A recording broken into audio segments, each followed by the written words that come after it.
सच्चिदानन्दरूपाय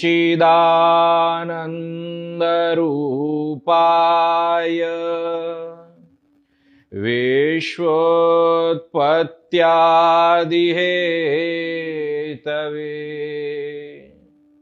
तापत्रय विनाशाय श्रीकृष्णाय वयं नुमः।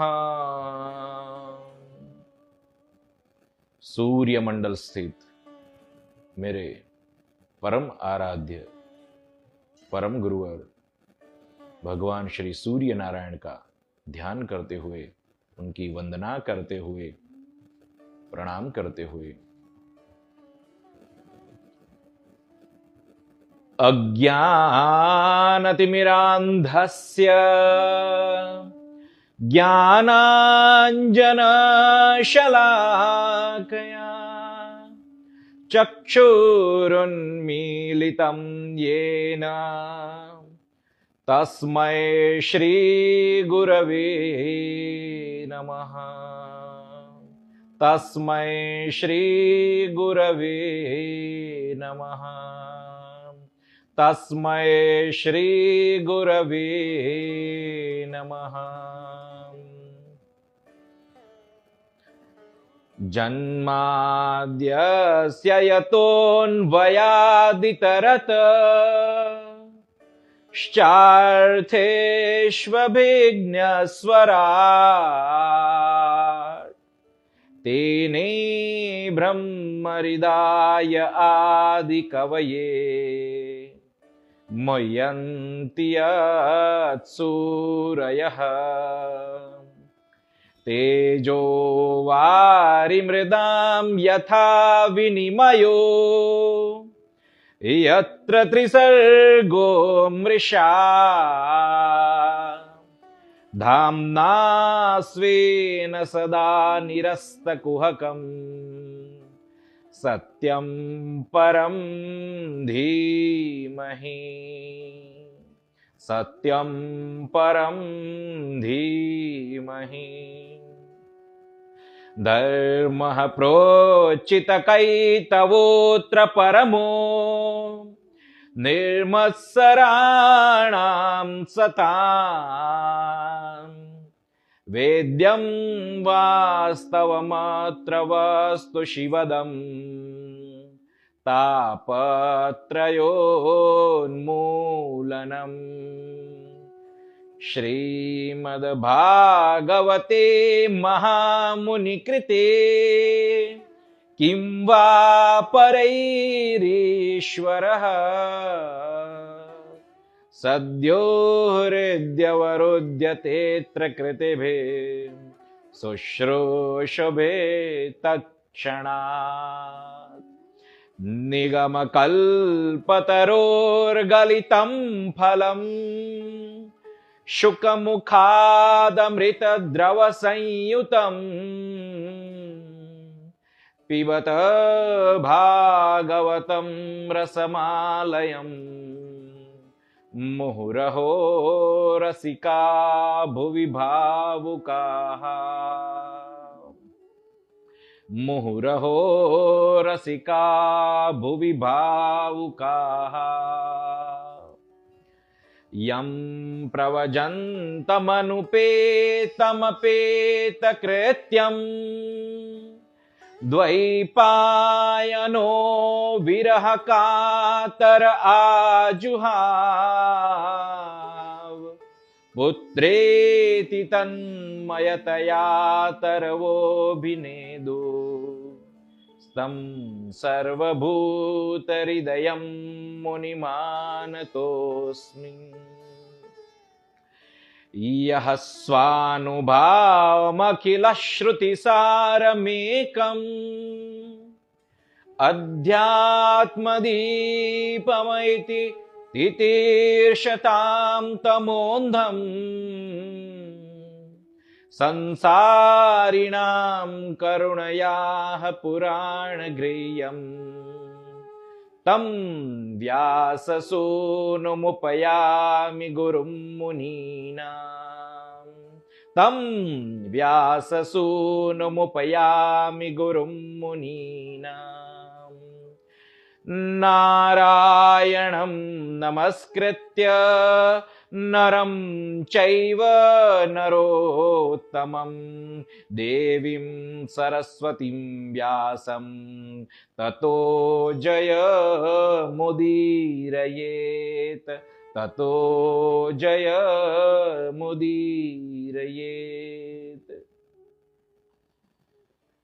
बोलो कृष्ण कन्हैया लाल की जय।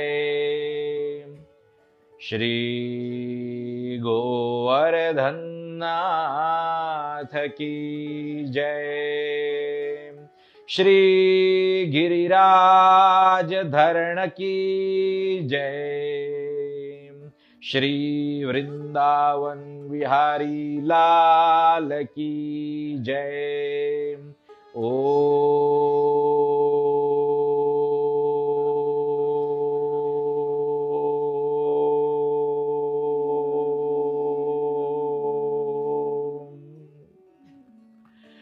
नमः पार्वती पतये हर हर महादेव हर।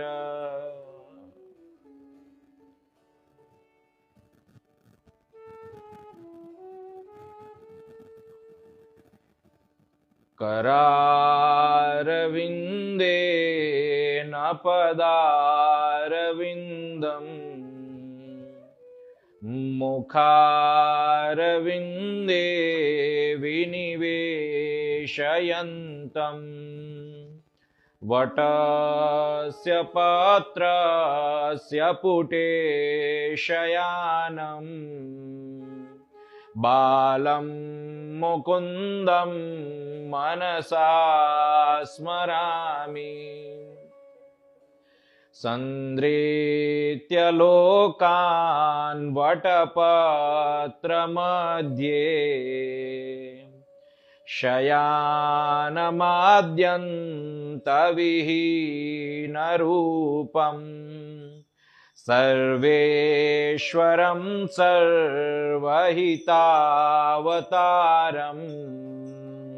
बालं मुकुन्दं मनसा स्मरामि इन्देवरश्यामलकोमलाङ्गम् इन्द्रादिदेवार्चितपादपद्मम् सन्तानकल्पद्रुममाश्रितानां बालं मुकुन्दं मनसा स्मरामि लम्बालकं लम्बितहारयष्टिं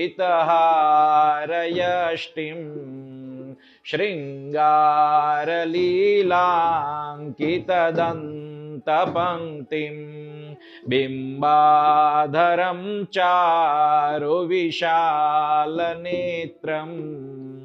बालं मुकुन्दं मनसा स्मरामि शिक्ये निधायाद्यपयोदधीनि बहिर्गतायां व्रजनायिकायां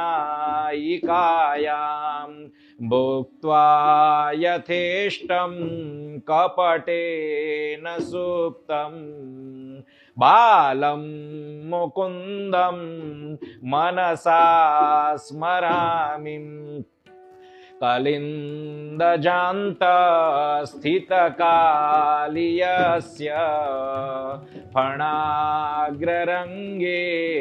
नटनप्रियन्तं तत्पुच्छहस्तं शरदिन्दुवक्त्रं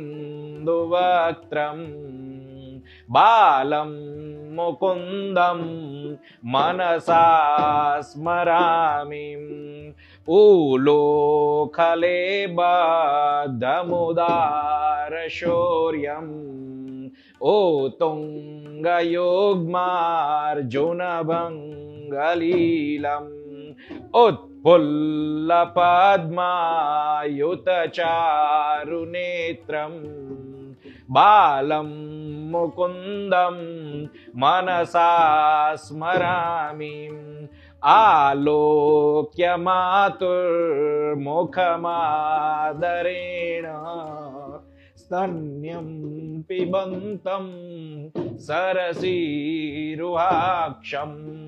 सच्चिन्मयं देवमनन्तदेवं बालं मुकुन्दं मनसा स्मरामि। बोलो कृष्ण कन्हैया लाल की जय।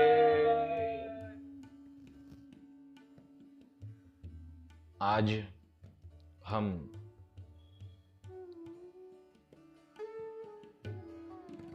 भगवान शिव, मां सती एवं दक्ष प्रजापति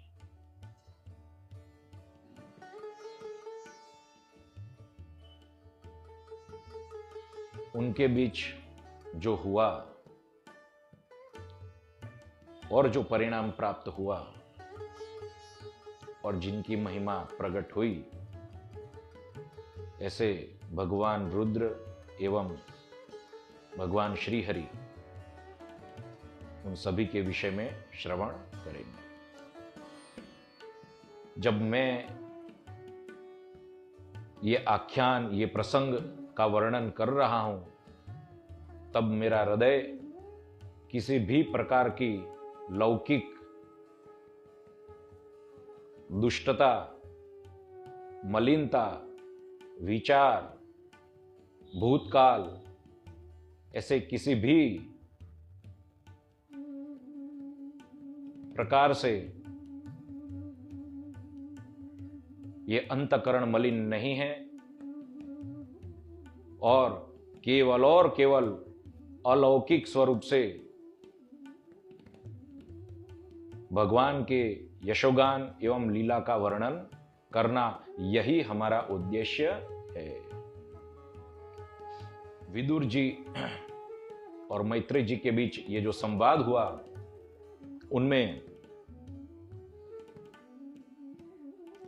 मैत्रेय जी ने मनु की कन्याओं का वंश का वर्णन किया। उनमें ये जो प्रसूति, जिनका विवाह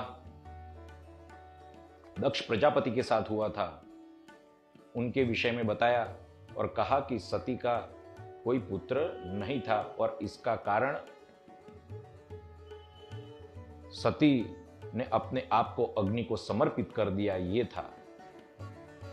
और तब विदुर जी प्रश्न पूछते हुए कहते हैं,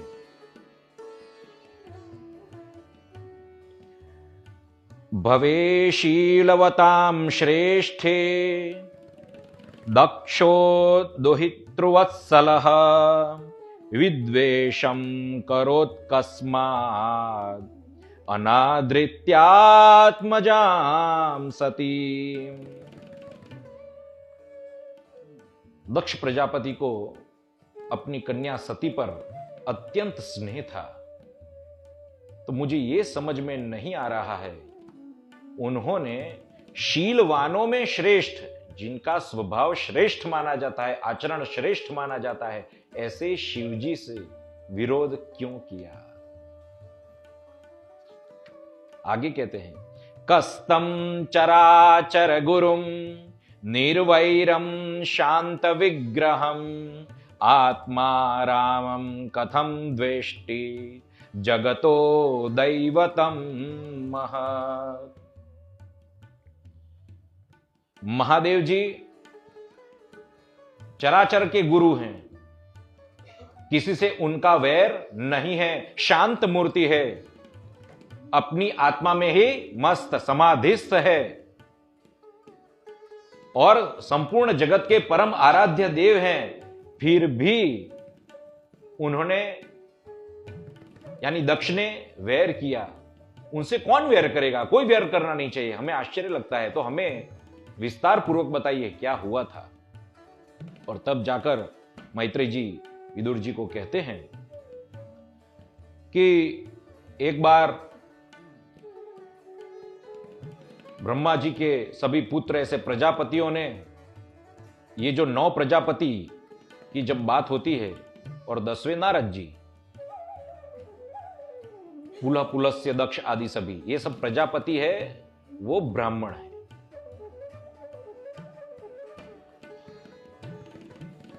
अब उन्होंने यज्ञ का आयोजन किया और उस यज्ञ में बड़े बड़े देवता, ऋषिमुनि, पितर ने भाग लिया था।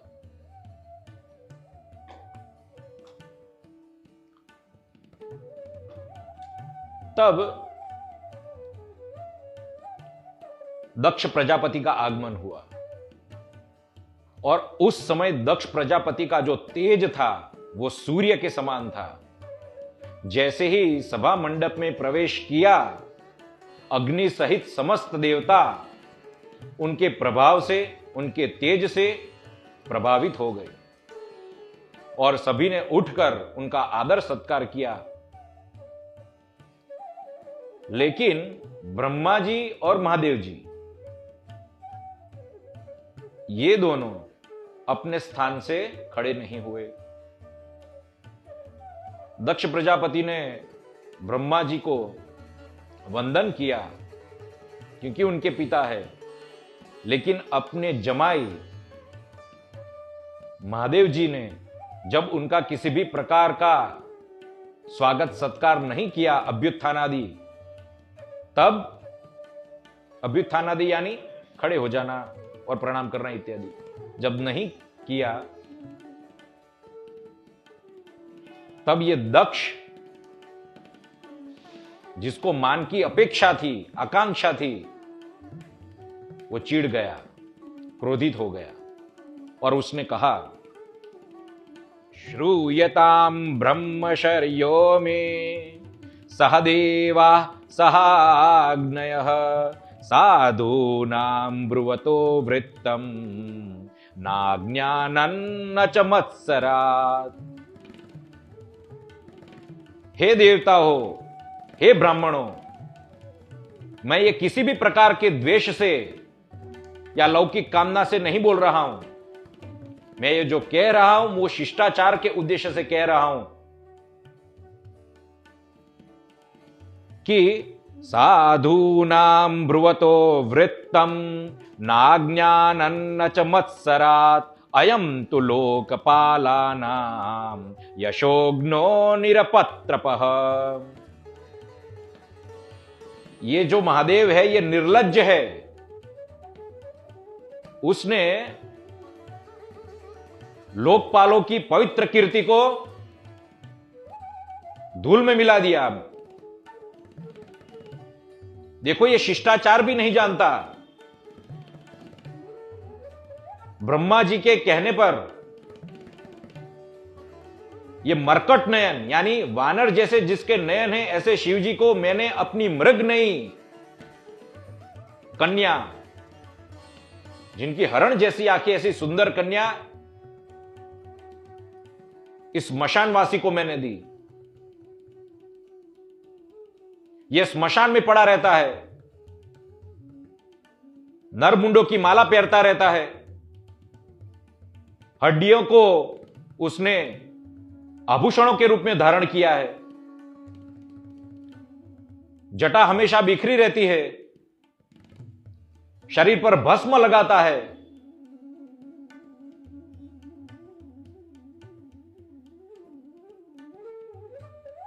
नग्न रहता है, और ऐसा अमंगल स्वरूप, नाम मात्र का शिव, क्योंकि शिव का अर्थ तो कल्याण होता है, और ये तो जिसका स्वरूप ही अमंगल है, ये भी नहीं जानता कि आतिथ्य किस प्रकार से करना चाहिए, सत्कार किस प्रकार से करना चाहिए। इसने मेरा अपमान किया है, इसलिए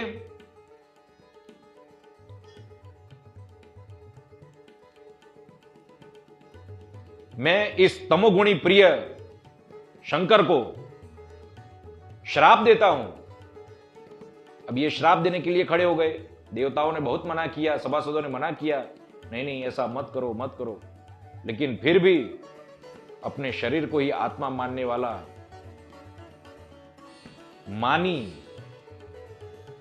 मान चाहने वाला उस मूढ़ बुद्धि दक्ष ने भगवान रुद्र को श्राप दिया। कहा कि देवताओं के यज्ञ में आपका भाग न हो। और जब ये सुना तब नंदिकेश्वर, जिनके स्वामी साक्षात भगवान शंकर है, उन्हें क्रोध आया और उन्होंने श्राप देते हुए कहा कि जो दक्ष को मानते हैं, उसका पक्ष लेते हैं, उनके पथ पर जो चलते हैं और वेद में बताए हुए जो कर्म एवं उसके जो कर्म फल है उसके पीछे ही जो लालायित रहते हैं, केवल कर्मकांड को ही मानते हैं, जिन्हें तत्व ज्ञान बिल्कुल नहीं है और जो देह को ही आत्मा मानते हैं, उन समस्त को मैं श्राप देता हूं कि आप तत्व ज्ञान से विमुख हो जाओ। ये ब्राह्मणों को भी मैं श्राप देता हूं कि वो अपनी तप विद्या आदि केवल और केवल अपने उदर पोषण हेतु ही करते रहें। और दक्ष का मुख बकरे का हो जाए और वो हमेशा जन्म मरण रूपी संसार चक्र में फिरता रहे।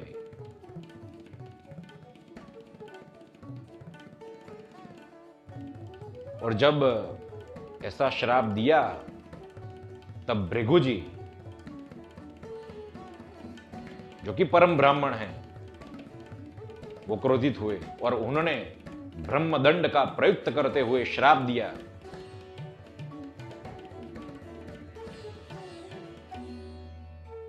कि जो शिवजी को मानते हैं और उनके जो अनुचर हैं वो पाखंड में ही पड़े रहे।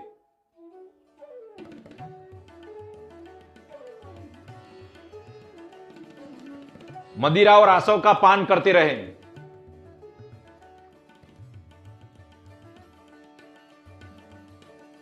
क्योंकि ये जो सनातन वेद मार्ग है, इसके आप विरोधी हो, जिसका मूल साक्षात श्री हरि विष्णु है। इसलिए वेद मार्ग से आप दूर ही रहो और पाखंड में फंसे रहो। अब ये जो श्रापों की जो ये श्रृंखला चली, इसमें क्या है कि क्रोधावशात श्राप दिया। क्रोध में क्या होता है? बुद्धि का नाश होता है। प्रत्यक्ष और परोक्ष आगे पीछे का भान नहीं रहता। क्या बोलते हैं, क्या सोचते हैं, क्या आचरण करते हैं, किसी का भी भान नहीं रहता। और इसी प्रकार ही अंदरों अंदर प्रवृत्ति मार्ग वालों ने निवृत्ति मार्ग वाले को और निवृत्ति मार्ग वालों ने प्रवृत्ति मार्ग वाले को, जबकि दोनों ही वेद के ही मार्ग हैं, वेद द्वारा ही बताए गए हैं, उन दोनों को श्राप दिया। अब यहां पे जब शंकर जी ने श्राप सुना, तुरंत लिखा है खिन्न हो गए। लेकिन शंकर जी तो आत्मरामी हैं, द्वंद्व से मुक्त हैं। लेकिन यहां पे जब उन्होंने देखा कि ये तो श्री हरि विष्णु, उनके भक्तों का भी अपमान हो रहा है और मेरे भक्तों का भी अपमान हो रहा है, तो यहां पे ठहरना अच्छा नहीं है। और वहां से अपने पार्षद गणों के साथ चले गए। आप देखो, साक्षात महादेव, देवों के भी देव, अभिमान को, दक्ष के अभिमान को और उसके द्वारा हुए अपमान को एक चुटकी में सहज ही सहन कर लेते हैं, जैसे कुछ भी ना हुआ। और ऐसा भी नहीं कि कैलाश धाम जाकर पुनः सती को सब कुछ बताया हो, कुछ भी बताया नहीं, क्योंकि वो स्त्री का स्वभाव जानते हैं। आके पुनः पूर्ववत उनकी जैसी अवस्था थी, समाधिस्थ होकर ध्यान करने बैठ गए समाधि में, आत्मराम मस्त राम, जैसे कुछ भी ना हुआ।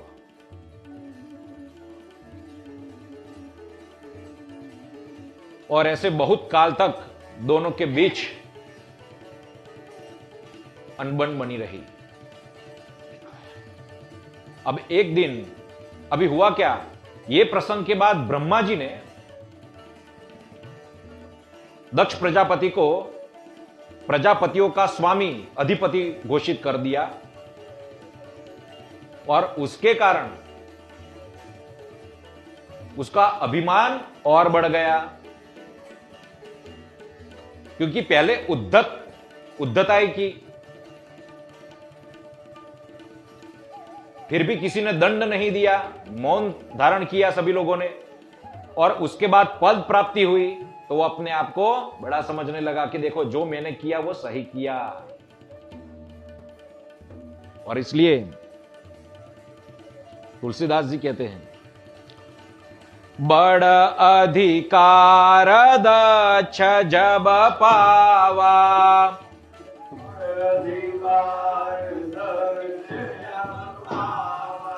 अति अभिमानो हृदय तब आवा, अति अभिमान हृदय तब आवा, नहीं को असजन मा जग माही, नहीं को असजन मा जग माही, प्रभुता पाई जाहि मद नाही, प्रभुता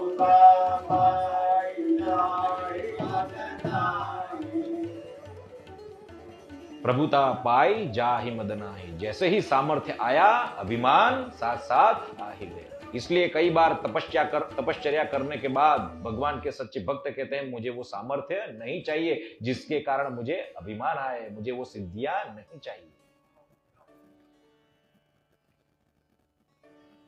अब जानबूझकर महादेव जी का अपमान करने के लिए बृहस्पति सव नाम के यज्ञ का आयोजन दक्ष प्रजापति ने किया। इसमें क्या होता है, पहले वाजपेयी यज्ञ होता है, फिर बृहस्पति सव, और उसके बाद पुनः वाजपेयी यज्ञ करके यह संपुट होता है।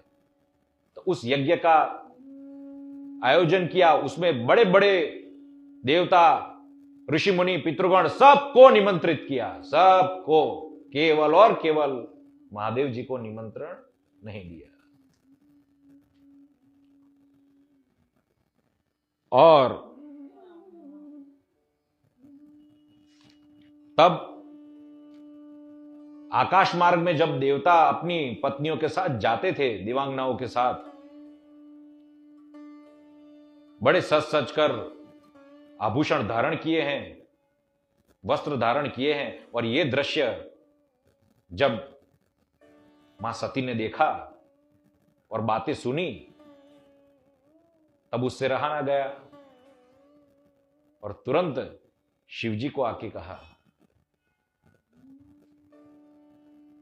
कि आपके ससुर के वहां, शब्द क्या प्रयुक्त किया है, आपके ससुर, मर्यादा देखो, मर्यादा,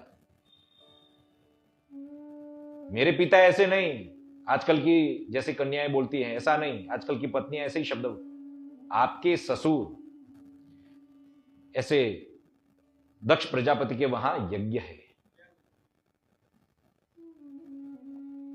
और सभी देवगण, ऋषि मुनिगण, गंधर्व इत्यादि सभी लोग अपनी पत्नियों के साथ सज धज कर वहां पे चले जा रहे हैं। जिससे दक्ष का कोई लेन देन नहीं है, ऐसी स्त्रियां एवं वो भी लोग अपने पतियों के साथ जा रहे हैं, तो मुझे भी जाना है।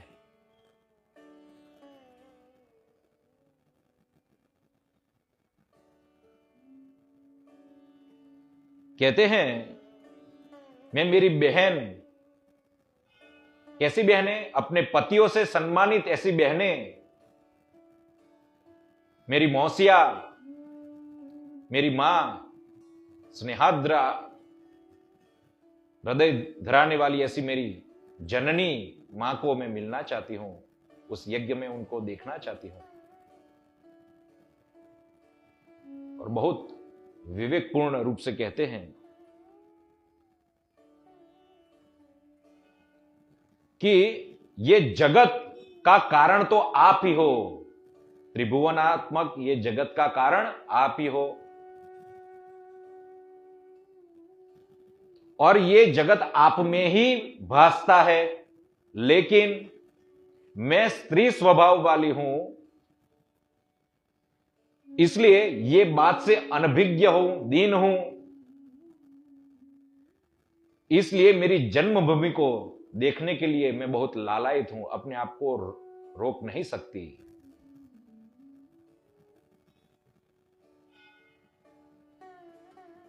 ऐसा कौन होगा जो ऐसी स्थिति में अपने शरीर को रोक सके जाने से? मैं छिटपिटाती हूं।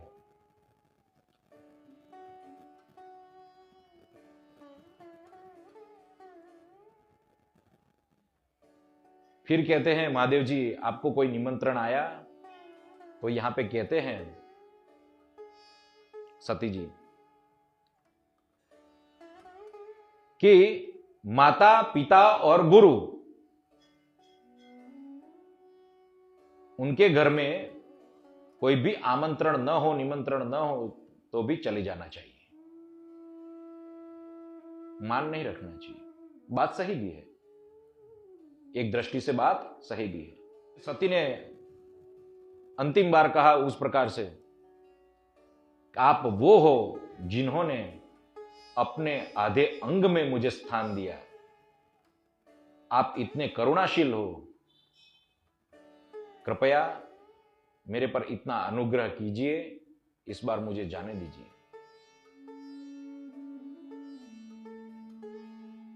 और जैसा ही ऐसी आज्ञा मांगी, तुरंत ही भगवान को अपने मर्म स्थान को आहत कर देने वाले जो वचन थे दक्ष के, वो याद आए, और उन्होंने कहा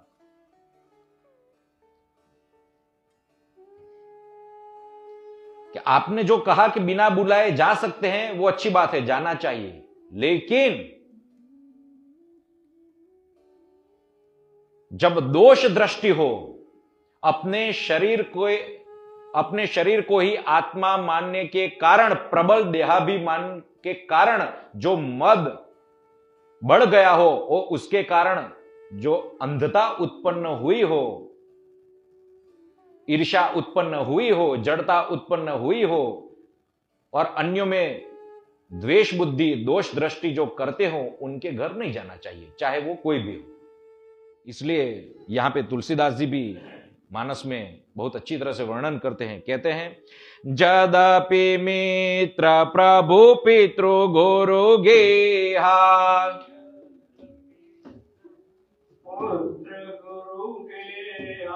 जाया बिनु बोले हो न संदेहा,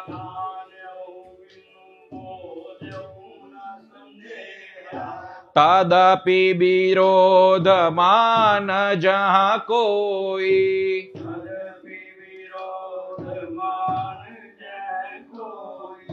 तहां गए कल्याण न होई।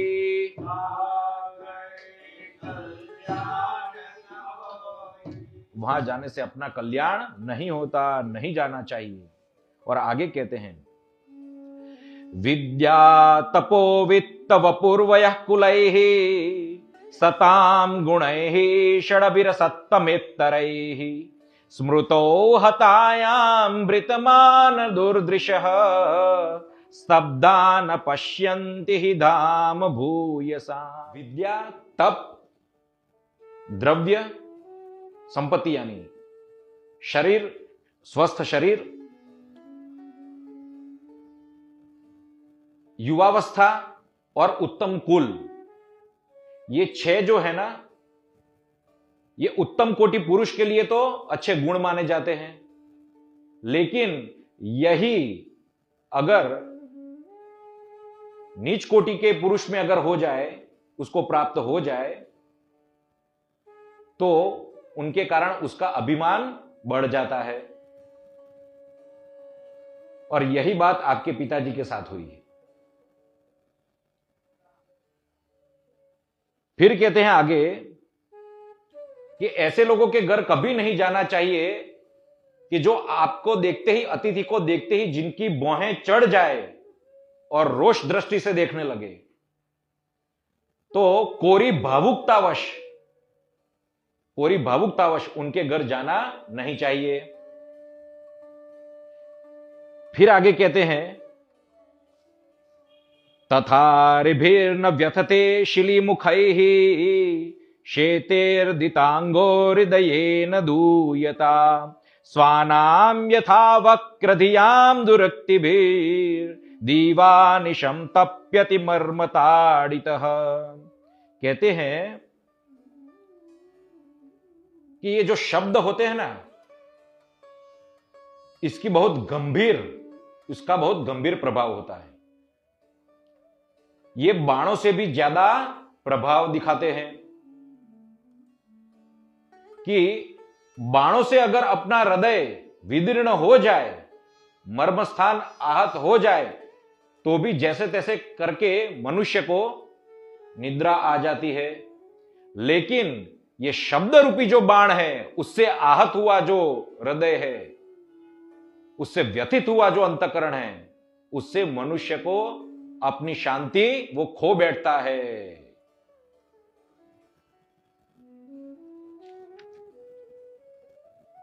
इसलिए फिर कहते हैं, मैं ये भी जानता हूं कि दक्ष की जितनी भी कन्या है, उनमें से आप उनको सबसे ज्यादा प्रिय हो, लेकिन तुम मेरे आश्रित होने के कारण अथापि मानम न पितुः प्रपस्यसे मद आश्रयत कह परितप्यते यतः। क्योंकि तुम मेरे आश्रित हो, उसके कारण वो मेरे से हमेशा जलता रहता है, और इसके कारण मेरे से जिसका परितप्त हृदय है, ऐसा दक्ष आपको मान नहीं देगा, आपका अपमान करेगा, आपका स्वागत नहीं होगा।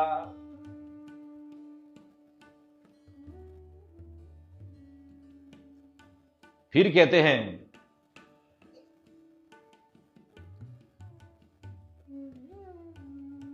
कि इससे मेरा तो कुछ नहीं बिगड़ेगा।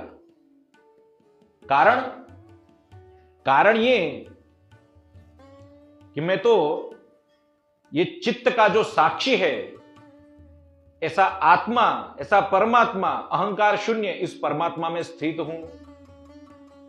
लेकिन इससे जो ईर्ष्या करते हैं ऐसे लोग, जैसे दैत्य लोग भगवान श्री हरि से ईर्ष्या द्वेष वसात हमेशा कुड़ते रहते हैं, चिढ़ते रहते हैं, और उनका ही बिगड़ता है, ऐसा उनका ही हानि है, मेरा हानि नहीं है।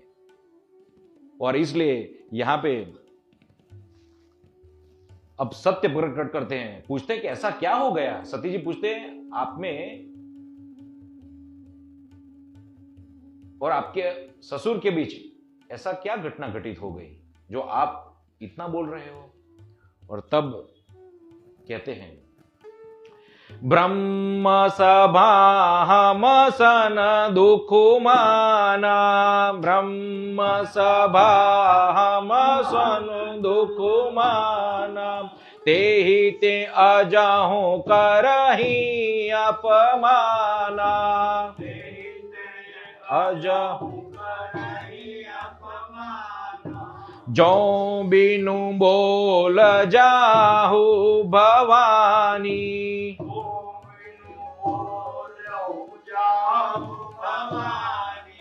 रही न सीलु सने हो न कानी।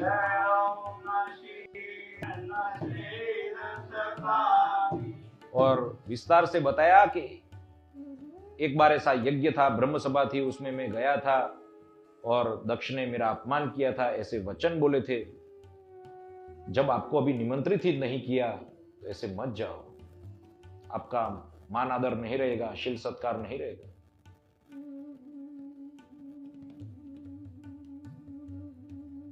तो फिर यहां सती जी कहते हैं नहीं, मेरे पिताजी ऐसे नहीं है, आपने कुछ किया होगा, आपने आदर सत्कार नहीं किया होगा, तब जाकर ऐसा हुआ है। इसलिए फिर शिव जी कहते हैं कि जो तत्वज्ञानी लोग रहते हैं ना, महानुभाव, उनके लिए प्रणाम करना, आदर करना, उनके सन्मुख जाके नमस्कार करना, ये सब क्रिया होती है ना, वो हृदय से होती है। उनके लिए ऐसी कोई औपचारिकता नहीं रहती। वो अंतःकरण में स्थित जो भगवान वासुदेव है, उनको ही मनोमन प्रणाम करते हैं। कारण सत्वं विशुद्धं वसुदेव शब्दितम् यदि यते तत्र पुमान पावृतः सत्वे च तस्मिन् भगवान् वासुदेवो यथोक्षजो में नमसा विधीयते। आपने देखा होगा कि जब विराट पुरुष का वर्णन आया था, उसमें भी जब तक चित्त के उपास्य देव वासुदेव जी अधिष्ठित नहीं हुए थे, तब तक विराट पुरुष खड़ा नहीं हुआ था। तो यहीं उस चित्त के जो उपास्य देव हैं, अधिष्ठाता देव हैं, ऐसे वासुदेव जी की महिमा को ख्यापित करते हुए कहते हैं, वासुदेव जी कौन है? वसताम सर्वेषु देहेषु, जो सर्व लोगों के हृदय में रहते हैं, ऐसे भगवान वासुदेव को हम प्रणाम करते हैं। मनोमन उनको ही आदर सत्कार करते हैं, देहाभिमानी जीव को नहीं। इसलिए हमने तो प्रणाम कर दिया था।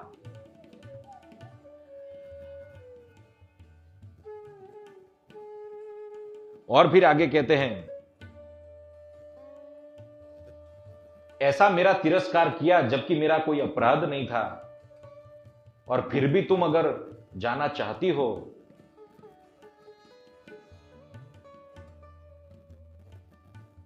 तो ये वाक्य सुन लो। आपका अपमान होगा,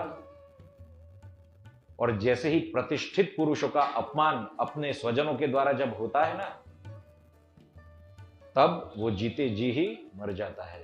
वो मृत्यु को निमंत्रण भेजना है। इसलिए मत जाओ। और यहीं पे कहते हैं, और इसी तरह से अनेक प्रकार से उन्होंने समझाया। भांति अनेक शंभु समुझावा, भांति अनेक शंभु भावी बसन ज्ञान उर आवा, भावी कह प्रभु जाहूं जो भी नहीं बुलाए,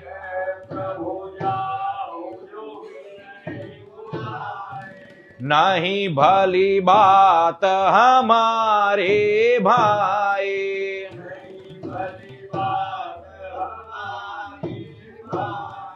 श्री राम जय जय राम।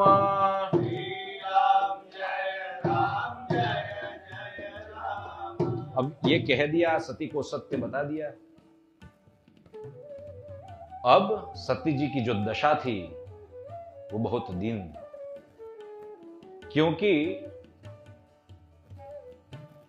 एक तरफ पिता का मोह, बंधुओं का मोह, और दूसरी तरफ भगवान शंकर अपने पतिदेव की आज्ञा।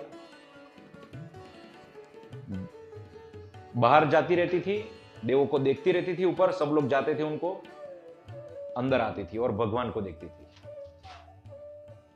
और धीरे धीरे धीरे क्रोध बढ़ने लगा, क्योंकि अब द्विधा हो गई करूं तो क्या करूं, इनकी आज्ञा मानूं या यज्ञ में जाऊं? अब करना क्या चाहिए? अंत में वो शंकर भगवान जिन्होंने अपना आधा अंग छोड़कर अपना आधा अंग सती को दिया था और नर नारीश्वर कहलाए थे, ऐसे भगवान शंकर को छोड़कर लंबी लंबी सांसें लेकर रोती हुई यज्ञ में चल पड़ी। लेकिन यहां भी देखो भगवान कितने उदार हैं, क्योंकि भगवान अब समझ गए थे, उनकी आंखों में अंदर से तो आंसू है। कारण वो तो जानते थे कि अब इनको रोकने में कोई आनंद नहीं है। अब यहां पे अगर मैं उनको रोकूंगा तो भी मृत्यु है, अब वो जाएगी तो भी मृत्यु है। इसलिए अंदर से वो भी व्याकुल है। लेकिन उदार शिरोमणि ऐसे नहीं भेजा बाजते गाजते मणिमान मद नंदिकेश्वर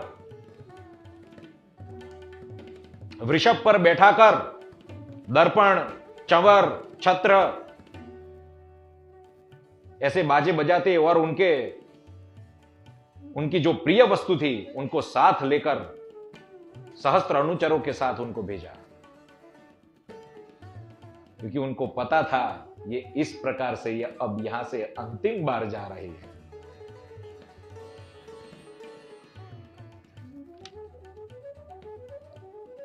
और जैसे गई तो क्या देखा? पिता भवन जब गई भवानी, पिता भवन जब गई भवानी, दक्ष त्रास काहुन सनमानी,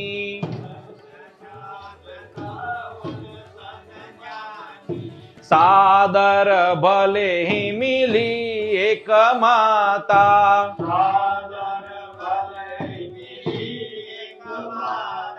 भगिनी मिली बहुत मुस्काता,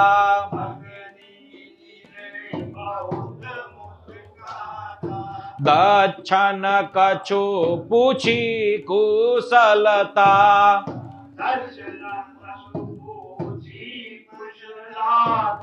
सीता ही बिलो की जरे सब गाता,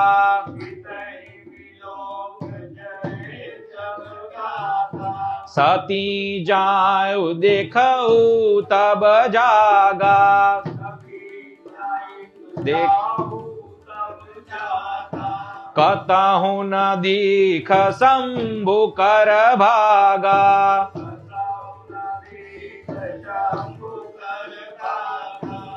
जैसे सभा मंडप में गई, आदर सत्कार तो एक तरफ, दक्ष ने वक्र दृष्टि की कि ये यहां पे क्यों आई, और दक्ष के रोष के कारण किसी भी सभासदों ने, सदस्यों ने, देवताओं ने, पृथ्वीजों ने, किसी ने भी इनका आदर सत्कार नहीं किया। केवल और केवल भगिनी यानी उनकी बहनों ने और उनकी माता ने उनको आलिंगन दिया और सत्कार किया, लेकिन वो भी उन्होंने स्वीकार नहीं किया। क्यों नहीं किया? क्योंकि जब देखा कि मेरे पति का, भगवान शिव जी का यज्ञ में भाग नहीं है, आसन नहीं है, और तब अब जो वो बोल रहे हैं वो ध्यान से श्रवण करना है। न यस्य लोकेस्यति शायनः प्रिय तथा प्रियो देहभृतां प्रियात्मनः, तस्मिन् समस्तात्मनि मुक्त वैरके ऋते भवन्तं कतमः प्रतीपयेत्। भगवान शंकर तो समस्त देहधारियों के, समस्त सृष्टि के आत्मा है, वो किसी से वैर नहीं करते, सर्व के कारण स्वरूप है, फिर भी आपने उनसे वैर क्यों किया? वो आप ही हो जिन्होंने उनके साथ वैर किया। आगे कहते हैं, अभी ऐसा कहा ना सती ने, इसलिए दक्ष जैसे कहता हो कि तुम्हें क्या ज्ञात है सती, वो ब्रह्म सभा में यज्ञ में मेरा अपमान किया था, उसने मेरा आदर सत्कार ही नहीं किया था, ये दोष है तुम्हारे पति में। याद है तुम्हें? तब जाकर सती जी कहती है, दोषान परेशान ही गुणेषु साधवो गृह्णन्ति केचिन्न भवादृशा द्विज गुणाश्च फल्गुन बहुलीकरिष्वणो महत्तमास्तेष्वविदधव्वानगम। 4 प्रकार के व्यक्ति रहते हैं। एक, जो गुणों में भी दोष को देखते हैं, असूया। दूसरे, मनुष्य को उसी प्रकार ही देखते हैं जैसे वो है, यानी गुण तो गुण, दोष तो दोष। तीसरे, गुणग्राही लोग होते हैं, जो गुण को ही देखते हैं और उनमें से गुण अपने ग्रहण करते हैं, वो गुण अपने में ग्रहण करते हैं, जिससे उनका व्यक्तित्व और निखरे और सुशोभित हो। और चौथे, ऐसे व्यक्ति होते हैं जो सामने वाले में अल्प गुण भी है तो उस अल्प गुण को ही मान देकर उनको महान बना देते हैं। और ऐसे बहुत कम लोग होते हैं। तो कहा, आपने ऐसे मेरे पति भगवान शंकर का अपमान किया है, जो अल्प गुण को भी देखकर किसी को महान बना देते हैं। और यह सत्य है। आप शिव पुराण पढ़िए, कैसे कैसे उनके भक्त रहे हैं, लेकिन एक लोटा अभिषेक किया, जलाभिषेक किया, प्रसन्न हो गए और महान बना दिया, वरदान दे दिया। इसलिए फिर कहते यहां पे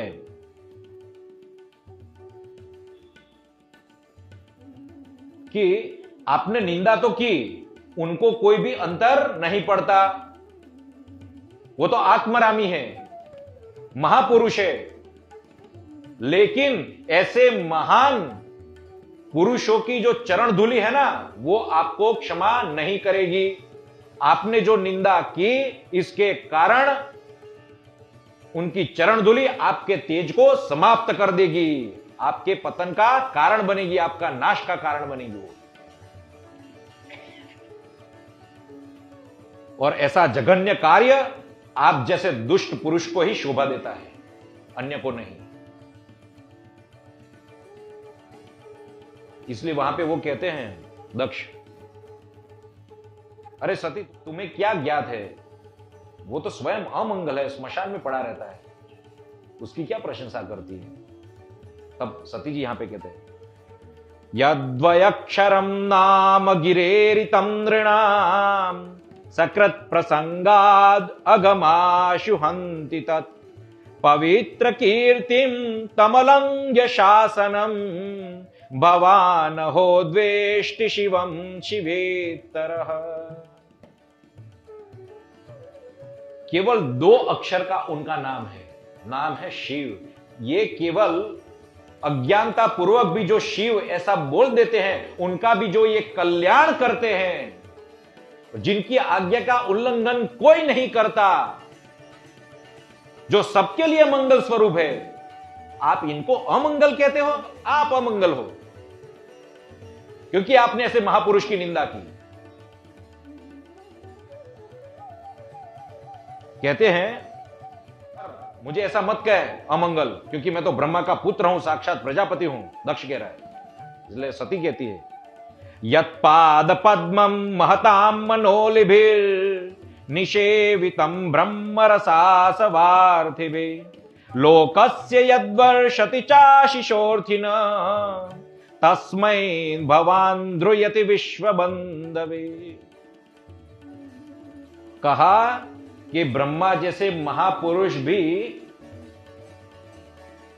ब्रह्मरस रूपी आसव का पान करने के लिए, मकरंद का पान करने के लिए उनके चरणों की वंदना करते हैं। ऐसे जो विश्व के बंधु है, विश्व पूजित है, जो जिनके चरण कमल, आप कहते हो कि मैं ब्रह्मा का पुत्र हूं, वो तो देवों का भी देव है, महादेव, उससे आप प्यार करते हो। और कहते हैं अमंगल स्वरूप कहा, स्मशान में रहता और ऐसा। क्या आप जानते हो, वो केवल नाम मात्र के अमंगल उनका वेश है, ऐसा जो दिखता है ना, जैसा आप बाहर से विचार करते हो वैसा नहीं है। अमंगल केवल आपके लिए है, अन्य के लिए नहीं। ये आपकी सोच है, आपका दृष्टिकोण है, क्योंकि आपकी मति मारी गई है। क्योंकि ऐसे स्मशानवासी, नर मुंडों की माला पहनने वाले, हड्डियां धारण करने वाले, इनके चरणों से ही गिरने वाले निर्माल्य को बड़े बड़े देवता अपने मस्तिष्क पर धारण करते हैं। निर्माल्य यानी जो पुष्प एक बार भगवान को चढ़ जाते हैं उनको कहते हैं निर्माल्य।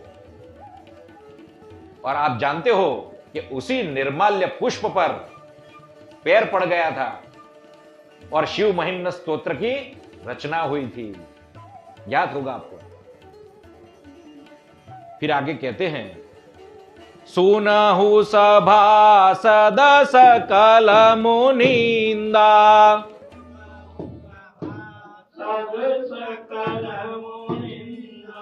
कही सुनी जिन्ह शंकर निंदा,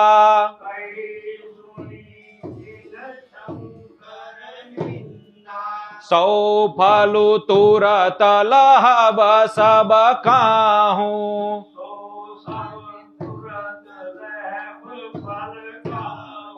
भली भांति पछिताब पिताहूं।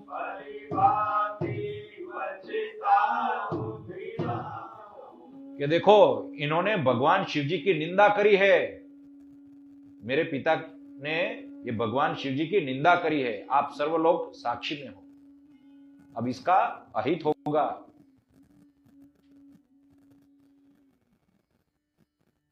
कहते हैं कि लोग तो ऐसी मर्यादा है कि आपके इष्ट की यदि निंदा होती हो तो जब आपका सामर्थ्य नहीं है तो वहां से भाग जाना चाहिए,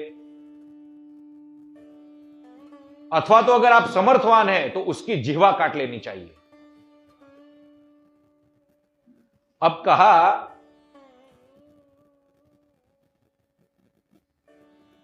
ये जो शरीर है ना मेरा, ये तुम्हारे वीर्य से उत्पन्न हुआ है।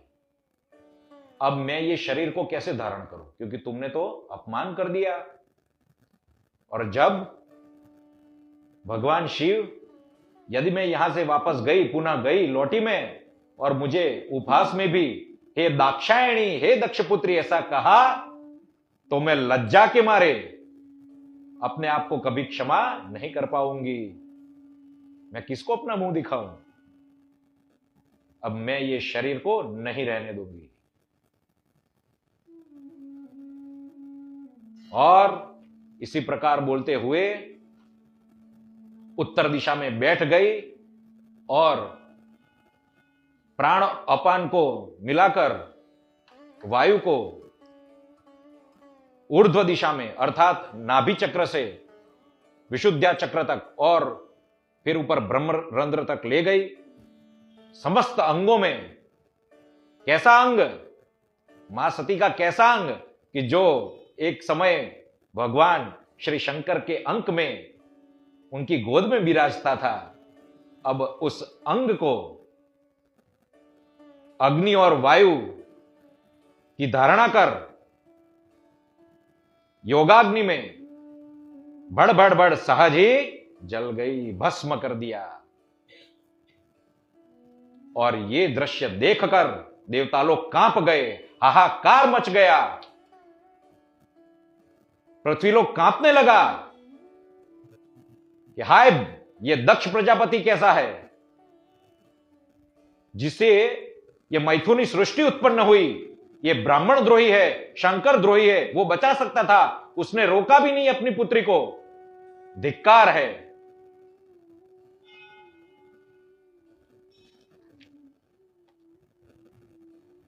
और उस समय ये दृश्य देखकर नंदिकेश्वर आदि उनको मारने दौड़े, दक्ष को मारने दौड़े। लेकिन तब भृगु ऋषि ने दक्षिणाग्नि में होम किया और ऋभु देवता जो चंद्रलोकवासी है ऐसे देवताओं को उत्पन्न किया और उन्होंने अपने सामर्थ्य से शिवजी के पार्षद को परास्त किया, भगा दिया।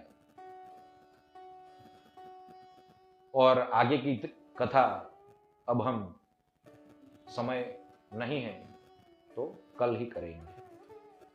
और यहां पे बहुत करुण दृश्य है। ये प्रसंग जो है वो शिव भक्ति और विष्णु भक्ति दोनों को हृदय में प्रकट करने वाला है। दूसरा कि वास्तविक स्वरूप से हिंदू वैदिक सनातन धर्म में देवताओं का स्वरूप क्या है यह भी जानने को मिलेगा कि हरि और हर में कोई भी अंतर नहीं है। क्योंकि कई लोग ऐसे हैं जो अनन्यता के नाम पर शिवजी से भेद करते हैं, शिवजी को नीचा दिखाते हैं। और तुलसीदास जी तो बारंबार कहते हैं कि जो शिवजी की निंदा करते हैं, शिवजी की अवज्ञा करते हैं, उनको भक्ति प्राप्त नहीं होती, राम प्राप्त नहीं होता, कृष्ण प्राप्त नहीं होता।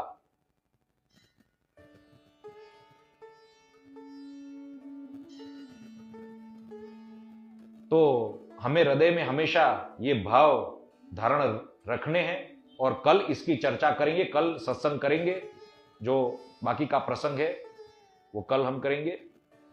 और आज के दिन सत्संग को विराम देते हुए, आज मैं स्वस्थ नहीं था, फिर भी क्योंकि सत्संग करना ही है, आज आपने थोड़ा बहुत देखा भी होगा मेरी वाणी में तो भगवान मुझे क्षमा करे अगर कुछ क्षति हुई हो तो बोलो कृष्ण कन्हैया लाल की जय। श्री राम जय जय राम।